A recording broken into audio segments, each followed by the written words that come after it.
Oke, hari ini kita soal kenapa sih kebebasan beragama itu terancam di Indonesia gitu. Mengapa intoleransi dan kekerasan atas nama agama masih banyak sekali terjadi ya di Indonesia gitu.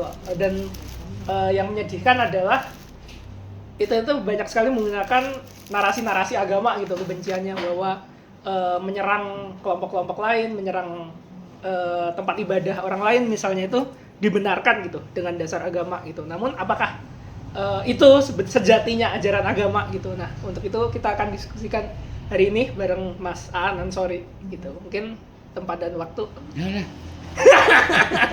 Ya, terima kasih Kim. Assalamualaikum warahmatullahi wabarakatuh. Waalaikumsalam. Iki Islami gak sepiro iki. Saya Aan Ansori. Saya pengangguran, sesekali dosen di Universitas Ciputra Surabaya, pegang religion, mata kuliah religion di sana. Di sana religionnya nggak seperti pengajaran di banyak kampus. Di sana satu agama untuk semua. Jadi kayak aku begini mengampu 50 mahasiswa satu kelas, dan yang Islam cuma 3. Mostly itu 80-90% itu adalah Protestan dan Katolik. Jadi di sana selain Katolik dan Protestan itu minor, begitu.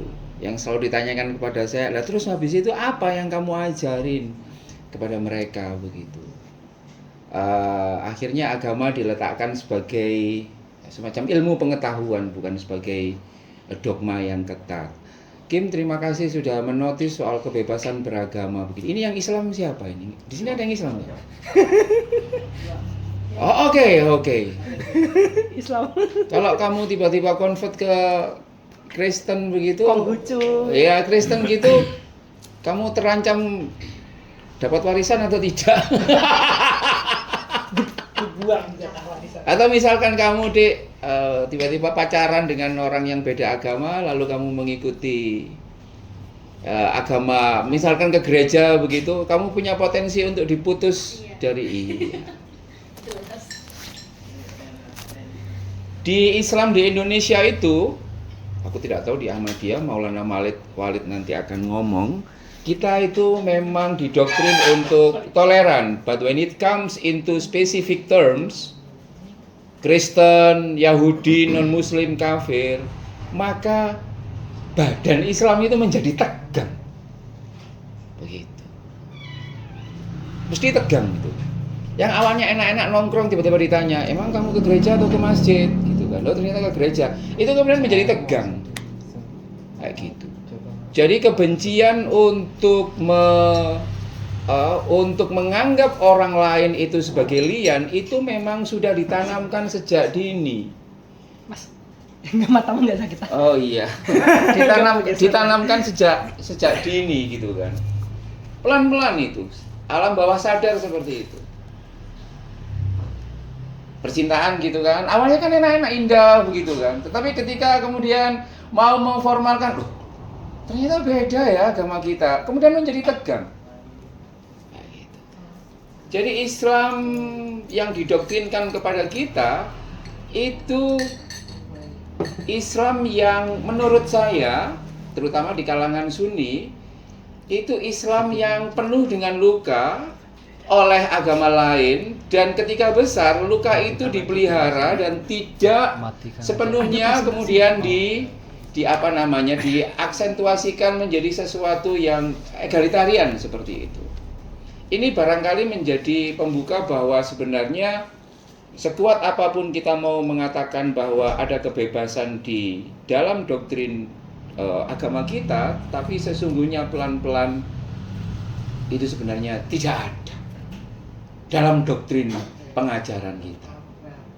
Yang dulu sekolah di MI atau Sanawiyah atau SD atau SMP, kamu didoktrin bahwa agama lain boleh atau tidak? Enggak boleh. Kalau nggak boleh mungkin ya standar, aku nggak tahu nanti Walid bisa perspektifnya kayak apa. Padahal sebenarnya di Al-Quran teman-teman itu kan ada satu ayat yang mengatakan ya la ikraha fiddin qad tabayyana rusydu minal ghayy. Tidak ada paksaan dalam beragama. Ayat itu turunnya itu lucu. Itu ada waktu Nabi Muhammad di Madinah. Sorry, ini cerita nabi-nabi kan, meskipun kalian nggak terlalu percaya dengan nabi-nabi. Tetapi 90% orang Islam itu kalau udah ini kata Rasulullah, mereka akan oke. Jadi ayat itu lucu turunnya. Nabi Muhammad di Madinah, Islam menjadi semakin kuat. Lalu ada beberapa pedagang Kristen atau Yahudi jualan minyak atau seperti warung Madura begitulah. Datang ke Madinah, ngekos di situ. Lalu tetangga kosnya itu orang Islam, sahabat Ansor. Anaknya itu sering nongkrong di para pedagang ini. Ya, para pedagang Kristen dan Yahudi ini. Lalu setelah kontraknya habis, dia ini pulang. Anaknya ini kan kemantil. Apa Kim kemantil itu Kim? Ngikutin. Ngikut. Anaknya ini ngikut ke ini. Ngikut ke orang Kristen dan Yahudi ini. Bapaknya pusing. Lalu ke Nabi Muhammad, ya Rasulullah, anakku ini bagaimana? Kok tiba-tiba mereka ikut Kristen dan Yahudi? Nabi Muhammad juga pusing, lalu turunlah ayat itu. Muhammad la ikraha fiddin. Enggak apa-apa, soal agama itu enggak boleh dipaksa. Ini yang tidak pernah diajarkan oleh guru-guru agama di agama-agama pengajaran agama Islam di Indonesia itu sendiri seperti itu. Nah, teman-teman sekalian, karena kita banyak orang Islam dididik untuk menjadi insecure dengan agama lain, ya, kita ini besar, tetapi mengalami apa yang disebut dengan sindrom minority complex. Besar tapi mengidap sindrom minority complex. Apa namanya? Sindrom apa minority complex itu? Ada yang tahu sindrom minority complex? Besar tapi nggak pede begitu loh. Insecure. Iya, insecure. Padahal dia itu sebenarnya kaya, cantik, ganteng. Tapi dia nggak secure dengan ininya. Kemana-mana selalu mencari validasi. Nah, ada guru validasi yang bagus. Itu lain ini. Kayak gitu. Dia mencari validasi karena apa? Karena yaitu tadi Islam di Indonesia mengidap minority complex. Majority yang mengidap minority complex. Salah satu minority complexnya ini gambar-gambar yang aku sendiri mengadvokasi, bukan gambarnya orang lain. Oh, nggak kelihatan, sorry. Ini tahun 2025 Juli, ini 7 Desember Juli waktu ini. Ini di Kediri, ya, ada gereja yang sudah berdiri 1989, tapi mau membangun sejak saat itu tidak diperbolehkan. Nanti googling saja, Anansori GKJW Kediri, kayak gitu. Ya, padahal warga setempat di wilayah situ sudah oke semuanya.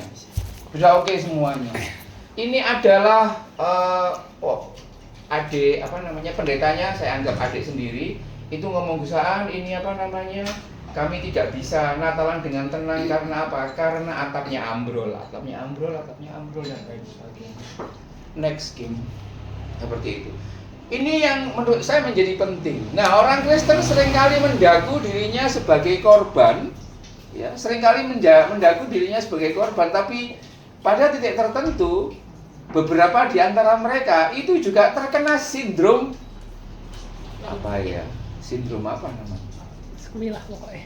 Iya, terkena sindrom karena mereka mayoritas di Kupang, ya kan? Mereka mayoritas di Kupang, mereka juga memperlakukan sesuatu yang intoleran. Ini ada masjid yang tentu saja stop pembangunan masjid dan lain sebagainya. Ini tanggal Mei 2026. Ini 2026, Mei 2026. Nah, yang menarik apa? Tidak ada satupun teman-teman saya di Kupang itu yang memang terkenal sebagai aktivis interfaith, teman-teman dari gereja, melakukan pembelaan yang ada di sini. Tidak ada satupun. Saya nulis,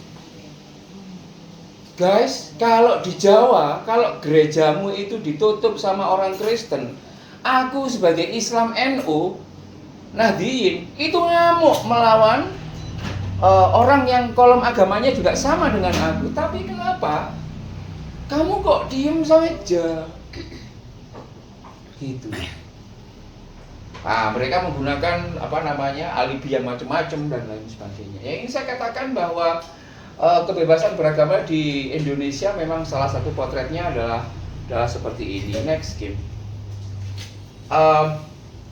Lalu karena Kim memintaku untuk kira-kira masa depan kebebasan beragama di Indonesia ini seperti apa? Masa depan itu kan bisa diretas dari apa yang kita lakukan sekarang kan. Bagaimana masa depannya Karuca ke depan? Untuk menganu masa depan Karuca ini saya kira tentu selain dia ke kuburan, ke Gunung Kidul untuk ke Pantai Kidul untuk ngeramesi begitu, tapi dia akan lihat ini cash flow-nya oke atau tidak, berapa dan lain sebagainya. Nah, di titik ini kita menjadi penting melihat apa yang disampaikan oleh Freedom House, salah satu organisasi yang dipercaya oleh banyak pihak untuk melihat kalian ini sehat atau tidak, negara ini sehat atau tidak. Nah, posisi Indonesia saat ini berada di kategori partly free, sebagian bebas. Kalau mau diindeks kira-kira ya skor globalnya ya angkanya 56 dari 100. Itu berarti apa, D atau C, Bu Lail? Itu C+. C plus ya? Itu sudah lulus ya? Itu Ngulang kalau matkul. kewarganegaraan nggak lulus. MKDU nggak lulus. MKDU nggak lulus ya? Nah ini 56 untuk freedom in the world kayak gitu. Indonesia masih dianggap demokratis secara elektoral. Meskipun aku tahu banyak di antara kalian yang dulu milih Prabowo, tapi mantan untuk KDMP sama MPG. Secara elektoral namun punya banyak masalah. Misalkan dalam perlindungan hak sipil, kebebasan berekspresi. Nanti Walid dan teman-teman yang lain bisa share, diskriminasi minoritas, independensi hukum, dan kebebasan digital. Kebebasan digital itu adalah kamu boleh posting apa saja di sana, kamu boleh mengakses internet apa saja. Kalau kamu sekarang ini nggak pakai VPN, nyoba ngakses Faith Freedom, itu kan, Faith Freedom tentu nggak bisa. Tentu nggak bisa. Faith Freedom itu banyak isinya yang sangat kritis kepada Islam gitu, tapi nggak bisa diakses dari sini. Kecuali kalau kamu pakai VPN. Skornya untuk kebebasan digital di Indonesia itu 48 dari 100. Ya, untuk Freedom the Next itu. Oke, kita di partly free menurut dewa yang namanya Freedom House. Dan ini terus di sini kok, partly free ini sudah 10 tahun terakhir ini kok. Nggak move on. Nggak move on. Nah, lalu saya ngecek ke salah satu dewa. Nanti secara postkolonial kalian bisa, kenapa kok asesornya selalu dari barat? Pasti ada bias Eropa sentris.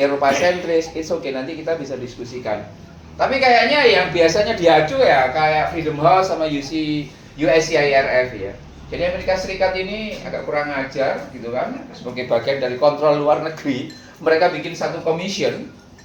Ini semi negara ini, Commission on International Religious Freedom.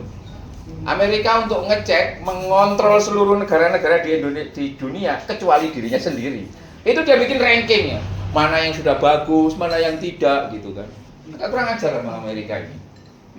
Jadi jangan ngambil S2, S3 di Amerika ya. Pasti kalau ada kesempatan. Iya kan, haramkan itu Stevening itu biasanya. Aminah itu apa? Beasiswa. Biasiswanya apa Amerika Serikat itu yang terkenal selain Stevening? Fulbright. Fulbright, iya. Fulbright. Boykot, haram. Kafir. Haram. Tapi produk-produknya. Tapi aku lolos nggak apa-apa. Semua nih sama. Jadi tahun 2025, 2026 saat ini 2025 lah. Indonesia itu statusnya itu masih SWL. Special Watch List. Special Watch List itu ya suspek begitu ya. Kalau dalam COVID itu suspek.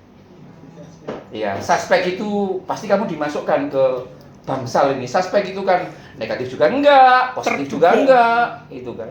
SWL ini kan. Nah, SWL itu adalah daftar negara yang dianggap melakukan pelanggaran serius terhadap kebebasan beragama meskipun belum sampai level berat. Yang masuk dalam level SWL ini salah satunya adalah Algeria, Vietnam, dan beberapa nama yang lain. China itu masuk lebih rendah daripada Indonesia.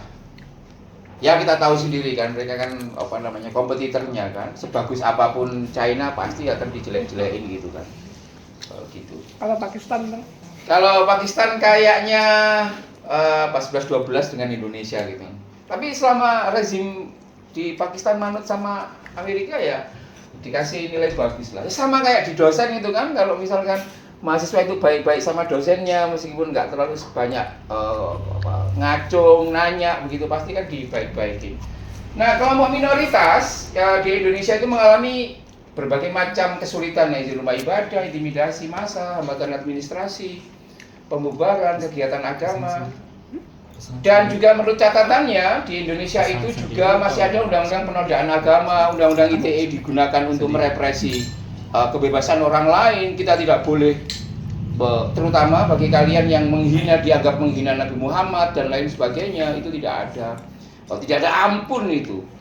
Babinsa akan memburu kalian, Babin Kamtipmas akan memburu kalian dimanapun kalian berada. Nah, gitu. Tidak akan bisa.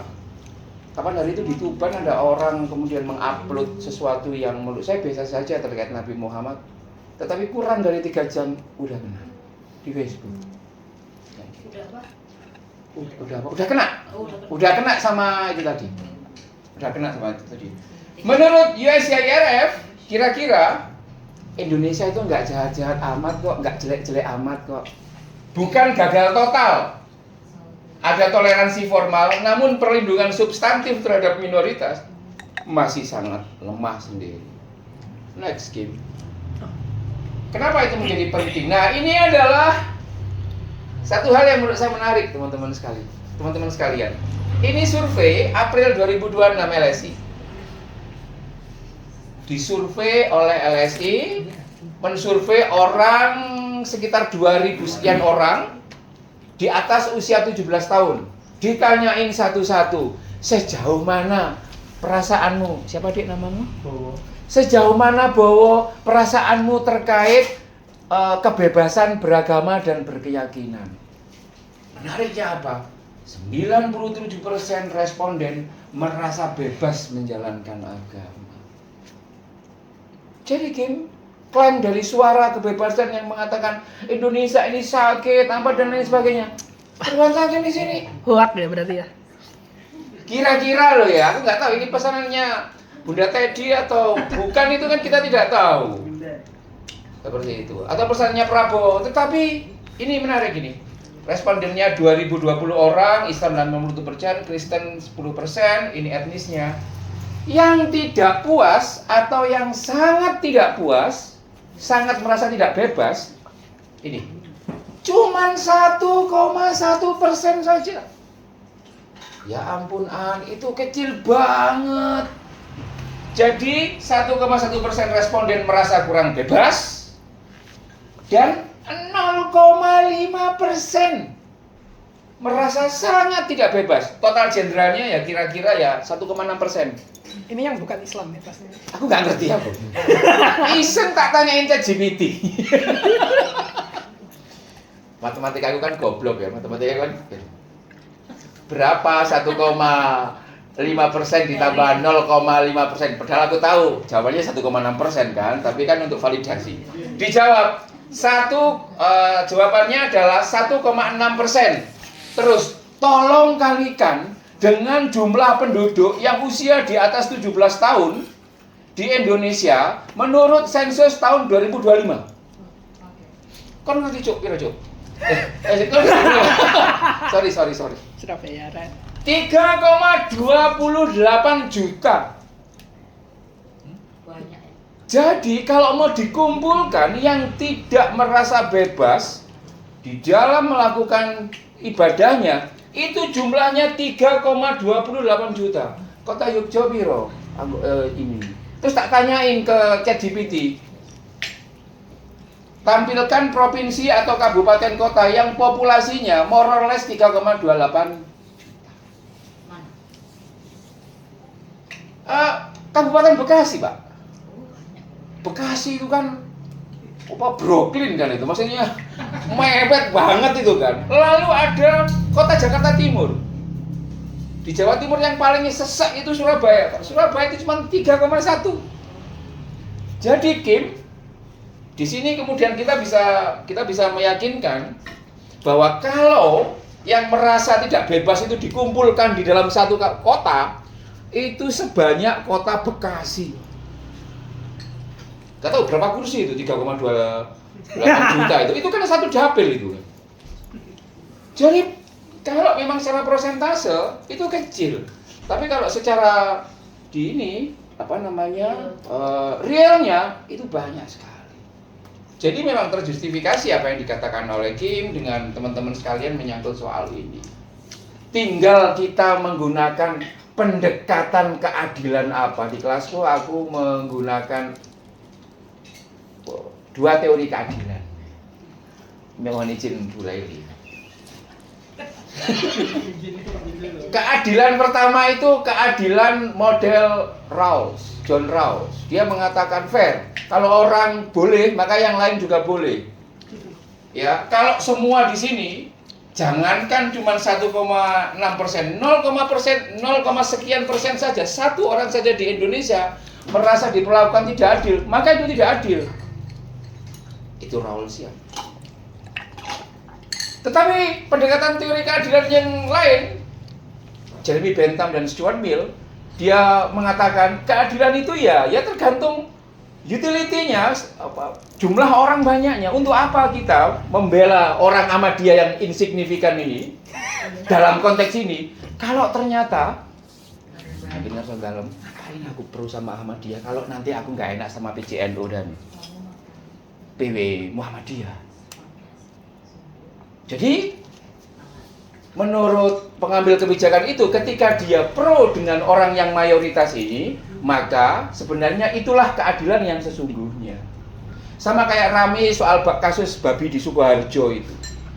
Kalau menurut Rawls, maka pemilik warung itu juga harus dilindungi. Tapi kalau menurut keadilannya Bentham dan Mills, ya kita harus pro terhadap masyarakat yang menolak. Karena apa? Lebih banyak yang menolak kok. Itu. Untuk apa kita pro satu orang tapi mengorbankan banyak orang? Lah, aku tidak tahu bagaimana pendekatan teori keadilan yang dipilih oleh Suara Kebebasan dan SLF ya, SFL ini kan terkait dengan, tapi saya kira Rawls menjadi lebih oke ya. Seperti itu. Next. Ini beberapa temuan ya. Di Indonesia itu negara ambivalen ya. Tidak sepenuhnya represif terhadap pluralisme, tetapi juga tidak sepenuhnya protektif terhadap pluralisme itu sendiri. Akomodatif terhadap mayoritas tetapi defensif terhadap minoritas. Saya juga kan buka biro konsultan perkawinan beda agama, dan di situ kita bisa melihat betapa menderitanya orang-orang yang, betapa rumitnya pengurusan perkawinan beda agama itu sendiri. Ya. Terutama tentu saja ketika dua kolom agamanya ini di KTP tidak sama, itu menjadi rumit gitu kan. Orang dipaksa untuk mengubah kolom agamanya supaya sama dan baru bisa dicatat. Itu adalah representasi yang sangat clear bagaimana sesungguhnya negara tidak sepenuhnya pro terhadap kebebasan beragama itu. Ada urusan apa itu negara ngurusi KTP-nya orang gitu kan. Yang penting kan tidak ada hukum pidana terkait dengan relasi di situ dan tidak merugikan orang. Tapi bagi negara itu tidak boleh.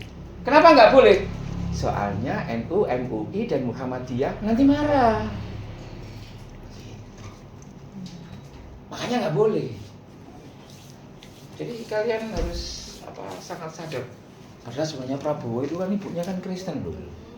Enggak, ini ngomong soal psikologi ya. Orang itu harusnya kalau keluar dari rahim yang Pancasila, itu rahim Pancasilais, itu harusnya kan tindakannya kan harus Pancasilais.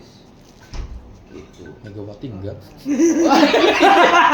Megawati itu tambah mbah-mbahnya itu malah kawin lari itu, enggak karu-karuan itu kan. Songko ibu ya kan. Punya itu orang Hindu namanya, menarik sekali itu. Nah, menguatnya konservatisme keagamaan itu. Apa yang disebut dengan konservatisme itu, teman-teman sekalian? Ini menjadi penting. Saya mengambil salah satu pendekatannya Burhanuddin Muhtadi. Yang dimaksud konservatisme agama itu adalah ciri-cirinya penekanan moral publik berbasis agama. Jadi kalau kampusmu, kampus di mana? Amikom. Oh, Amikom. Ya terkenal itu ya. Oh, terkenal sekali itu. Followernya banyak. Iya kan? Iya kan? Tiba-tiba begini. Tiba-tiba karena ini menghadapi bulan suci Ramadan begitu, maka jam kuliahnya menjadi ini, atau direkomendasikan supaya busananya lebih oke lagi, lebih sopan. Kampusmu itu juga. Itu. Penekanan moral publik berbasis agama. Pelan-pelan, itu berarti konservatif. Jadi untuk melihat orang itu, institusi itu konservatif atau tidak, ini ciri-cirinya. Ciri yang lain, dukungan terhadap regulasi bernuansa syariah. Misalkan Kota Sleman bikin draft RUU Perda Santri misalnya. Perda Santri. Sebenarnya Walid dengan JAI-nya itu tidak sepenuhnya setuju, tapi dia diam. Nah, itu juga termasuk bagian dari pro terhadap itu. Karena diam di dalam pergerakan itu dianggap persetujuan. Kalau kamu diam melihat kejahatan, kayaknya bisa dipidana itu ya. Misalkan ada orang ya, aku melihat orang diperkosa, aku diam tidak lapor ke 110, kan aku berpotensi bisa dipidana. Nggak boleh, Pak. Jadi kalau kita melihat kejahatan, maka kita punya kewajiban untuk melarang. Begitu juga. Kalau di Islam itu adalah man ro'a minkum mungkaran, nah kira-kira begitu. Barang siapa yang melihat kemungkaran, gitu kan, fal yughayyir biyadihi, maka kamu diwajibkan untuk mengubahnya dengan kekuasaanmu. Amin. Ini doktrinnya. Itu doktrinnya. Mau ngerti, aku tahu kalian sudah sangat apatis dengan agama kalian, tapi aku menyegarkan kembali.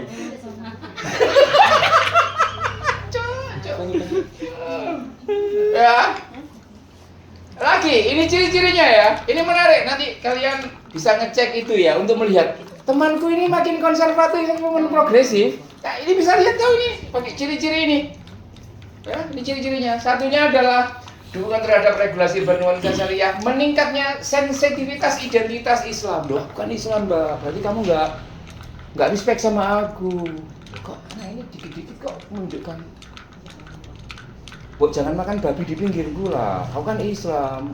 Jadi pacarmu itu siapa namanya dia? Bowo toh? Rohmat ya. Rohmat tiba-tiba Rohman, kemudian ini pasangannya itu yang biasanya tiba-tiba dia sensitif ketika ada teman yang makan babi atau kalungan salib. Lu nggak terlalu sensitif loh ya. Kok sekarang agak sensitif dengan identitasnya? Oh, dia terkena, dia suspek konservatisme agama. Bantai. Tiba-tiba yang dulunya gundulan lalu berjilbab, merasa dirinya tenang. Tidak apa-apa, itu pilihan. Tapi itu juga pilihan kita. Oh, ini kayaknya ada indikator ini. Ya tidak apa-apa. Kamu harus sensitif saja. Lalu apa? Preferensi terhadap solidaritas sesama Muslim. Biasanya ke McD, terus gak mau ke McD karena soal Israel, atau ikut pro Palestina dengan pokoknya ini kan sama-sama Islamnya, kita harus sesama Islam harus saling bersekutu dan lain sebagainya. Identitas korsa itu menjadi mengemuka. Itu adalah salah satu menguatnya konservatisme keagamaan. Yang ketiga, teman-teman sekalian, saya kira kenapa kok kita tidak pernah move on dari kebebasan hak kebebasan beragama, karena ini menyangkut politik elektoral. Begini teman-teman, negara ini cuma dikendalikan oleh, tidak hanya Prabowo, dikendalikan oleh 5 ketua parpol terbanyak di Indonesia. Imin seniorku di PMI, terus kemudian Imin, Bahlil, Girindra, Megawati, sama siapa lagi itu ya, pokoknya 5 besar di ini. Oh, Jokowi tidak. Jokowi belum. SBY bukan. Pokoknya 5 besar ini ya, penguasa kursi Senayan. Jelek bagusnya Indonesia kan cuma tergantung ini. Pan. Pan insignifikan, nggak terlalu banyak. Gitu. Tapi berapapun itu dia, termasuk Surya Paloh juga. Gitu. Dulu pernah ada kasus kan, waktu Mahfud MD gegeran sama Bambang Pacul.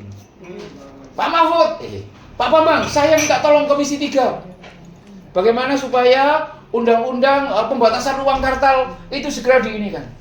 Pak Mahfud saya jawab sekarang, mintanya jangan di sini, Pak. Keliru, Pak. Mintanya ya di ketum-ketum. Kami ini bisa apa? Membantu saja. Nah, yang ditakuti oleh semua ketua partai politik itu adalah ketika perolehan suara elektoralnya menurun. Gitu. Maka satu-satunya cara bagi semua politisi untuk bisa tetap survive itu adalah jangan pernah mengusik kelompok mayoritas. Kasih saja kelompok mayoritas itu apa yang mereka inginkan. Misalkan di kasus ini ya, teman-teman Ahmadiyah ini misalkan masjidnya diserang oleh NU, katakanlah ya, oleh kelompok-kelompok yang intoleran itu. Aku anggota dewan. Sebenarnya aku tahu secara konstitusi itu salah. Tapi ketika dimintain, ayo ngomong ke Kompas seperti itu, dia pasti akan berpikir 2 kali. Jangan bos, itu konstituenku. Jadi yang menghajar kamu itu yang konstituenku. Kalau nanti aku menghajar konstituenku, aku nanti nggak kepilih lagi. Udah gini aja, tak tungguin aja ya kamu ya, tak berikan makan dan lain sebagainya. Tapi nggak usah difoto. Nanti kalau ada foto aku bersama dengan teman Ahmadiyah, Viral. hancur ini elektoral hamba. Kayak gitu. Jadi politik elektoral itu mayoritas pemilih Indonesia tidak selalu secara eksplisit termasuk dalam pilihan-pilihan apakah harus memilih sesuai dengan agama atau tidak. Gitu kan. Aku nggak tahu di Jogja pernah ada ini, adakah orang non Muslim yang menjadi wali kota atau bupati? Belum ada. Gubernur juga belum ada, Pak. Oh, bisa ngomong gubernur lagi. Ngawur kualat. Ngapunten ngarep dalam. Sedangkannya dia itu. Dia di dalamnya itu. Ngomong. Jadi, tetapi yang menarik adalah ada beberapa beberapa catatan yang menarik bahwa mayoritas pemilih Indonesia tidak selalu secara eksplisit berkata harus memilih pemimpin seagama. Namun identitas agama tetap mempengaruhi preferensi politik secara nyata dan terukur. Misalnya Selalu kepo, kalau agama KTP-mu apa? Gitu. Selalu kepo. Nah di googling kan, apa agamanya Prabowo? Apa agamanya Lucinta Luna? Apa agamanya Veronica Tan? Kan pasti begitu kan? Apa agamanya JKT48? Mesti kayak gitu. Selalu kepo. Karena apa? Karena kita memang dididik dalam semangat kolegial yang berbasis identitas itu tadi. Kita merasa nyaman kalau kemana-mana itu sama identitasnya, dan itu sudah terverifikasi di dalam survei itu sendiri. Ini beberapa temuan teman-teman sekalian. Nah, apa yang bisa kita lakukan? Saya kira banyak hal terkait dengan soal pemerintah harus ini, pemerintah harus ini, pemerintah harus ini. Next, Kim. Nah, ini aku ingin mengajak ke kita aja lah. Aku sudah males ngomongin negara harus ini, negara harus males aku. bubarin aja. Iya, bubarin aja. Bikin agama baru ini apa? Suara kebebasan itu sendiri. Nanti diarabkan, Kim, supaya lebih seksi. Iya. Apa bahasa Arabnya? Apa? Tengok ChatGPT. Kalau itu kebebasan itu huriyah atau apa nanti saut ya, saut suara begitu kan? Nanti cari aja beberapa suara kebebasan itu seperti apa. Nah, masa depan kebebasan beragama di Indonesia saya kira bisa kita retas dengan cara kita sendiri ya. Minimal di antara kita sendiri itu sendiri. Next. Nah, begini. Aku ngomong di tiap-tiap agama ya. Apapun agama kalian, ketika melihat agama lain itu biasanya kalian akan, jadi kalau bawa Islam gitu kan, melihat agama yang lain itu dia akan berhadapan dengan pertigaan. Saya ini mau ke sana, mau lurus atau ke kiri? Saya ke kiri. Itu kan. Pertama eksklusif dia. Eksklusif mengatakan aku benar, mereka salah. Kayak gitu-gitulah. Keselamatan hanya ada padaku. Surga hanya miliknya orang Islam. yang belum Islam sana di alon-alon kidul dulu ya sebelum masuk keraton. Jadi sana dulu, dihajar dulu di neraka baru kayak gitu. Apakah ada keselamatan di luar Yesus Kristus? Tidak ada. Yang tidak percaya Yesus berarti tidak terselamatkan. Waduh, berarti awak dewe gak terselamatkan bisa apa? Misal kayak gitu. Ini pilihan. Atau kau pilih di sini. Katolik, Protestan dulu sini. Katolik kemudian lebih inklusif. Inklusif itu adalah agama lain bisa jadi benar, tetapi aku yang paling benar. Misalkan lain. Oh, mungkin orang lain cantik, tapi akulah yang paling cantik. Ya, begitu. Jadi orang lain bisa jadi cantik, bisa jadi ganteng, tetapi dalam hatinya bilang, tapi aku yang paling cantik. Dan dibuat story WA, story apa. Ini inklusif. Dia mengatakan bisa jadi ada keselamatan di luar agamaku, tetapi keselamatan yang tertinggi berada di dalam gereja Katolik Roma. Doktrinnya Roma begitu. Itu inklusif. Oh, jadi ada jatah surga. Oh iya. Aman lah ya, aman ya. Ada backup. Ada backup. Nah, yang di penempatan yang ketiga ini menurut saya pluralis ya. Pluralis begitu, aku cantik tapi oh kamu juga cantik, bahkan kamu juga lebih cantik. Kalau sisterhood kan begitu. Ya ampun, kamu ini hari ini dan lain sebagainya padahal Iya. Padahal hatinya itu kan oh, saya pakai skincare apa ini kalah aku. Merasa tersaingi. Ya. Iya. Tapi iya pinter Menutupi. Iya, apa ya? Sebaliknya. Betul, itu. Munafik gak sih? Enggak. Dia seperti Gemini, dia tidak ingin orang lain susah. Dia selalu orang Gemini itu kan begitu, selalu ingin membahagiakan orang lain. Makanya selalu dianggap pelin-pelan, nggak punya, iya kan? Red flag kayak gitu. Padahal sebenarnya dia tidak ingin ada orang lain yang susah. Tidak ada monopoli kebenaran bagi orang pluralis. Tidak ada monopoli kebenaran. Semua agama merupakan jalan yang sah menuju yang transenden. Keselamatan plural. Setiap orang memiliki model keselamatan sendiri. Dan bisa jadi kita nanti bersama-sama di dalam satu surga yang sama itu sendiri. Nah, teman-teman sekalian, kamu mau memilih beragama yang mana? Sak karepmu, terserah kamu. Enggak beragama. Kayak gitu. Enggak beragama juga nggak apa-apa. Masuk aja ke sini kan. Oh iya. Masuk aja ke sini begini. Kamu kalau ketemu sama orang pluralis, enggak apa-apa disokong. Enggak apa-apa, wes. Enggak beragama enggak masalah, tapi ojo nyolong lo ya. Jangan memperkosa lo ya, jangan membuli lo ya, jangan catcalling lo ya. Catcalling gitu. Dia punya keselamatannya masing-masing. Dia ini enak, merdeka enak sekali. Kamu nggak kepikiran. Gitu kan. Pekerjaan yang menguras energi kita itu kan mengurusi kebencian orang lain. Karena susah, mengurusi kebencian itu susahnya minta ampun. Maka supaya kamu hidupmu lebih tenang, menurutku ya kamu pluralis saja. Atau kalau enggak ya inklusif lah. Supaya identitasnya menjadi clear. Nah, 3 model standar agama ini menurut saya perlu kita letakkan sebagai pendulum melihat orang ini, masyarakat kita, society kita, itu mau kita arahkan kemana. Jadi kalau kita hidup di kosan, kemudian kita akan melihat, kita scanning. Oke, masyarakat Pogong ini kira-kira di mana ya? Kalau seperti itu, nanti akan saya geser kemana, kamu saya geser kemana. Karena kelompok yang lain juga melakukan hal yang sama. Itu. Next game. Jadi 3 model ini seperti itu. Nah, ada banyak orang yang karena sudah nggak percaya lagi sama negara, sama agama. Kenapa kok aku selalu ngomong agama? Iya, karena kalau kita mau melakukan perubahan di Indonesia, kamu tidak bisa menegasikan faktor agama. Sekuat apapun kebencianmu terhadap agama, kamu tidak bisa.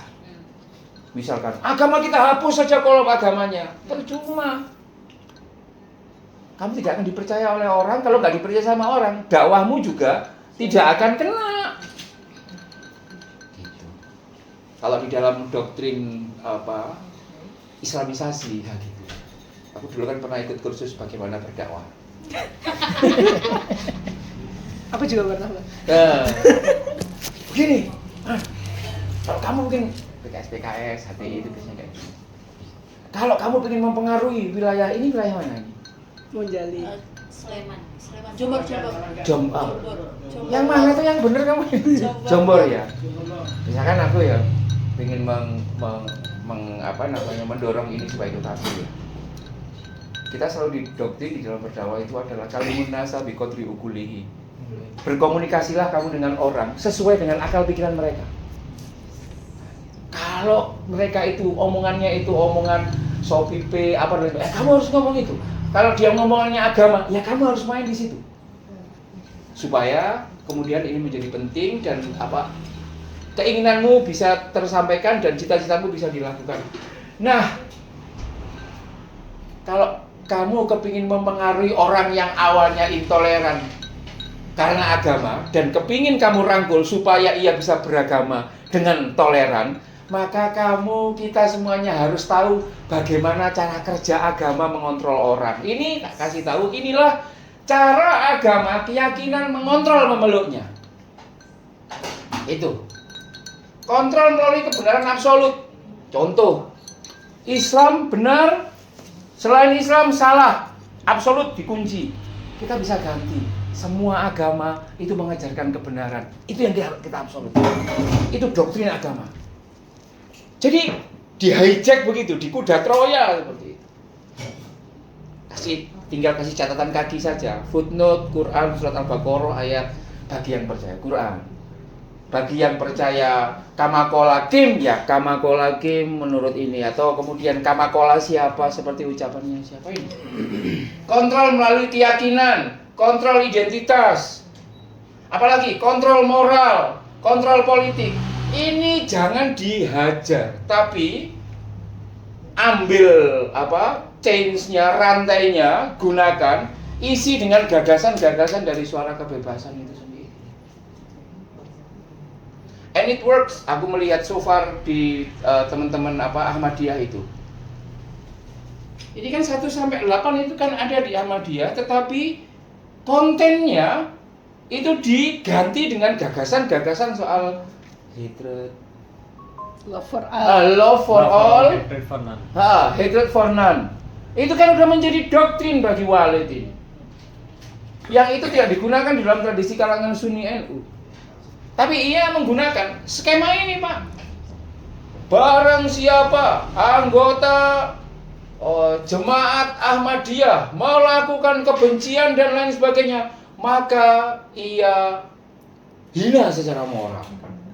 Atau ikut nimbukin gereja. Kalau ada jemaat Ahmadiyah ikut nimbukin gereja, ada sanksinya enggak? Apa? Misalkan ada aku Ahmadiyah ya, lalu ikut nutup gereja gitu, aku akan dipanggil oleh Maulana. Dia kan Maulana ya. Iya, pasti. Pasti. Ya pasti mungkin dikeluarkan dari komunitas. Ini. Kalau melempar polisi? Nah, itu urusan polisi sendiri. Nah, gitu. Tapi kalau urusan-urusan yang kebencian itu pasti akan di ini ya. Ya. Jadi ini berjalan kan.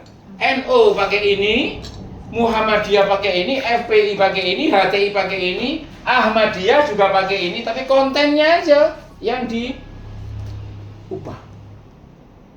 Gitu. Nah, teman-teman yang punya organisasi, strateginya ya seperti ini. Next. Jadi dasarnya kalau tidak cukup toleran pada agama lain. Oke. Sorry ya, ini agak Pancasila banget mungkin. Kok Pancasila? Enggak, karena nggak ada yang lain ya. Kita kan ya Prabowo ngomong Pancasila, TNI ngomong Pancasila. Ya sudahlah. Kalau kita itu membenci Pancasila, nanti dipakai mereka, enggak dipakai kita. Jadi kita harus melakukan perebutan makna gitu. Jangan sampai Pancasila itu hanya direbut oleh versi mereka saja. Gitu. Nah, sebagai pengajar Pancasila ya nggak jelas ini. Kemudian aku merumuskan bahwa tidak mungkin kita ini bisa beragama secara total, secara manusiawi tanpa disertai Pancasila. Yang ingin saya katakan, kamu tidak cukup hanya berislam. Islam NU nggak cukup. Islam NU Pancasilais, kayak gitu. Kristen Pancasila, Buddha Pancasila, Hindu Pancasila. Sebab kalau nggak diikat seperti itu menjadi rumit. Lalu konsepsi Pancasilanya seperti apa? Ini dalam kerangka membuat agar supaya hak kebebasan beragama berkeyakinan itu menjadi tumbuh lebih luas lagi. Maka aku menawarkan di kelasku itu adalah cara membaca Pancasila. Kita kan dibiasakan membaca Pancasila seperti apa, Dut? Pancasila, 1, Ketuhanan. 2, 3, 4, 5. Yang paling superior sila berapa? Implikasi dari cara baca yang sekuensial tadi itu selalu mengatakan yang paling superior adalah nggak sesuai dengan sila ketuhanan yang Maha Esa. Selesai, Pak. Sila 2, 3, 4, 5 Nggak dipikir. nggak dipikir. Itu implikasi ketika Pancasila dibaca secara hierarkis. Tapi kalau mau dibaca secara dialektis, itu hasilnya kayak gini. Aku merumuskan pembacaan secara dialektis. Jadi aku menamakan Sahadat Pancasila. Atau apalah, pengakuan iman apalah, terserah lu lah. Semakin aku meyakini ketuhanan yang Maha Esa, semakin aku akan berpegang teguh pada kemanusiaan yang adil dan beradab, dan menjaga persatuan Indonesia melalui kerakyatan yang dipimpin oleh hikmat kebijaksanaan dalam permusyawaratan perwakilan untuk mewujudkan keadilan sosial bagi seluruh rakyat Indonesia. Amin. Ini kamu ganti saja, misalkan Kim masih Islam tuh Kim. Insya Allah. KTP-mu. KTP Ya. ya. Diganti saja dia. Semakin aku meyakini Allah sebagai Tuhan dan Nabi Muhammad sebagai utusannya, semakin aku akan berpegang teguh pada kemanusiaan yang adil dan beradab. Jadi semakin kamu berislam, semakin orang itu harus memegang teguh kemanusiaan yang adil dan beradab, menjaga persatuan Indonesia dan mewujudkan keadilan. Kalau misalnya yang Kristen, misalkan semakin aku meyakini Gusti Yesus sebagai Tuhanku, semakin aku akan bla bla bla bla bla. Nah, gitu.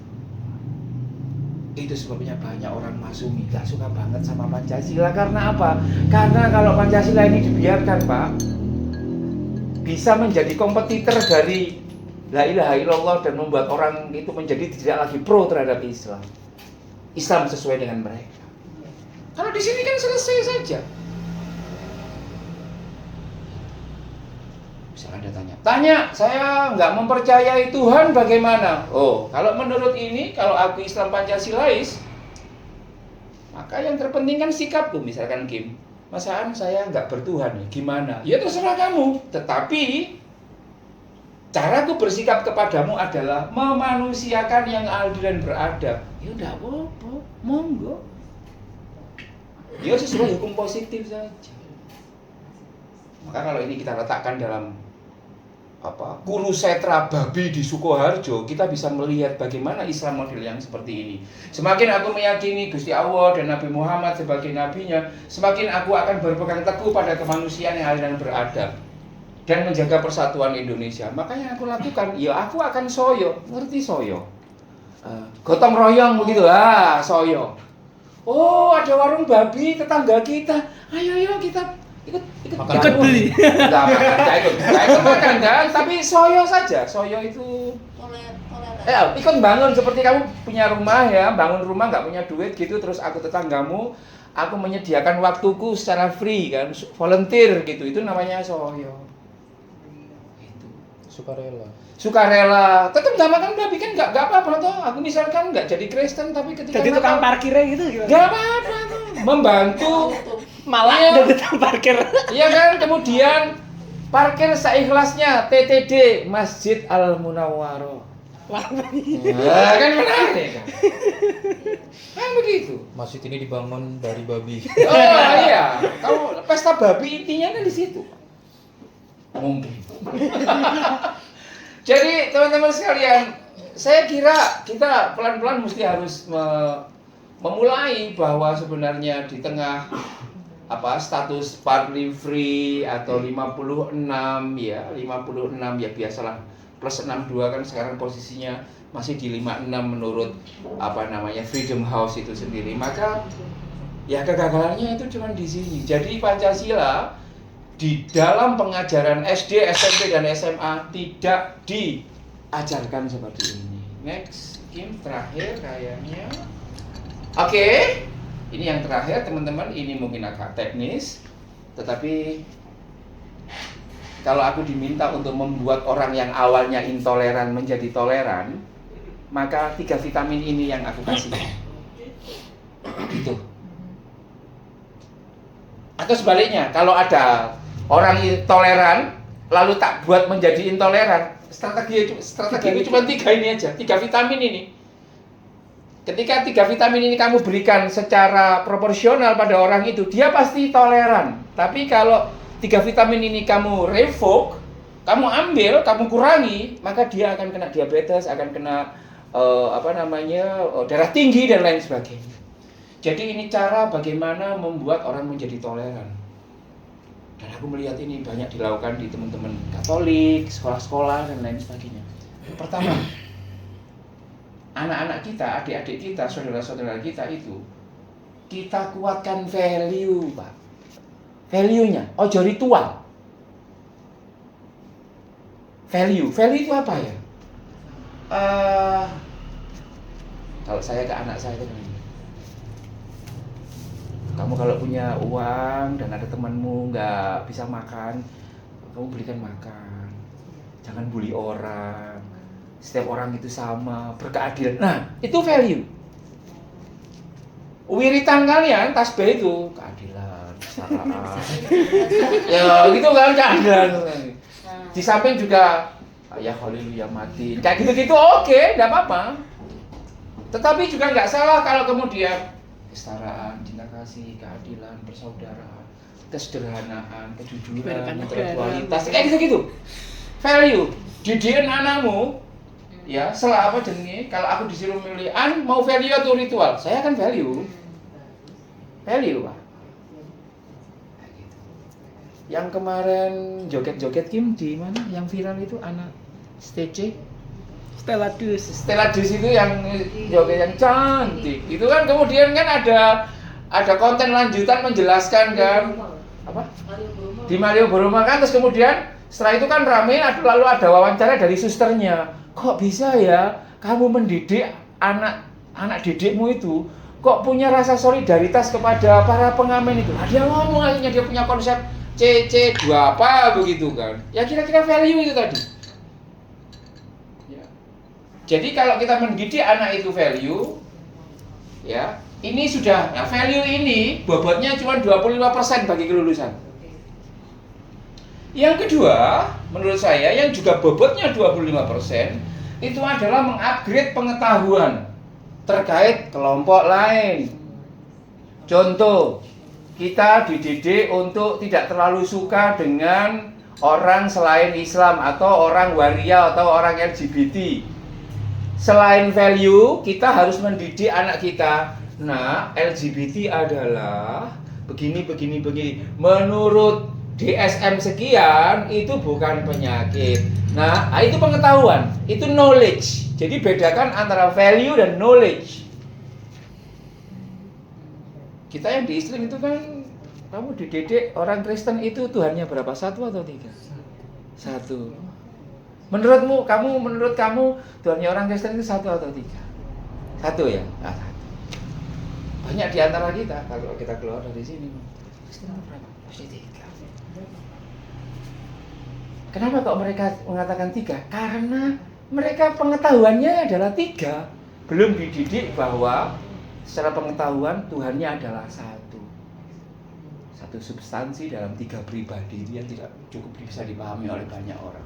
Tapi yang ingin aku katakan bahwa untuk membuat orang itu toleran, pertama perkuat value, yang kedua mengupgrade pengetahuan. Kalau cuma value saja tanpa kita tahu pengetahuan tentang LGBT dan lain sebagainya, akhirnya aku mengasihi orang LGBT ya, tapi aku mendoakan semoga kalian kembali jalan normal. Tapi aku tidak akan mendiskriminasi kamu. Tapi aku doakan kamu kembali menjadi normal. Itu value-nya full 25, knowledge-nya 0.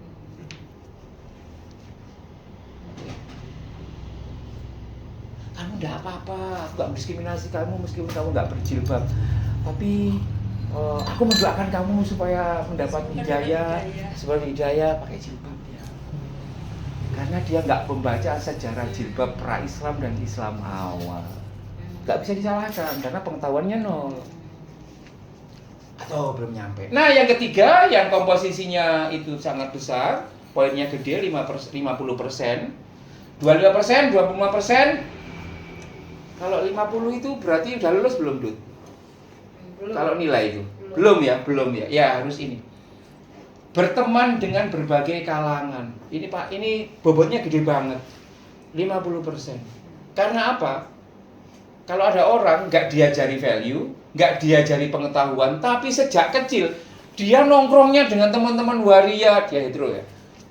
Nongkrongnya dengan teman-teman Kristen, dia Islam ya. Itu sudah terbentuk secara sendirinya bahwa dia itu akan bisa memahami yang lain dan juga bisa melakukan kesetaraan itu sendiri. Nah, di titik ini teman-teman saya kira kita tahu bahwa bagaimana masa depan kebebasan beragama dan berkeyakinan di Indonesia. Aku mengamini apa yang dikatakan oleh Freedom House dan aku meyakini apa yang diomongkan oleh USCIRF bahwa Indonesia ini secara formal masih oke, tetapi perlindungan terhadap minoritas itu masih sangat rendah.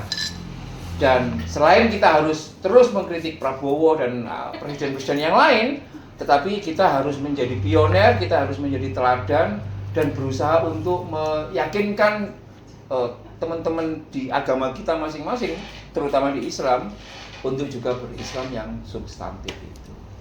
Saya kira itu, Kim. Terima kasih, Kim. Selesai. Yeay.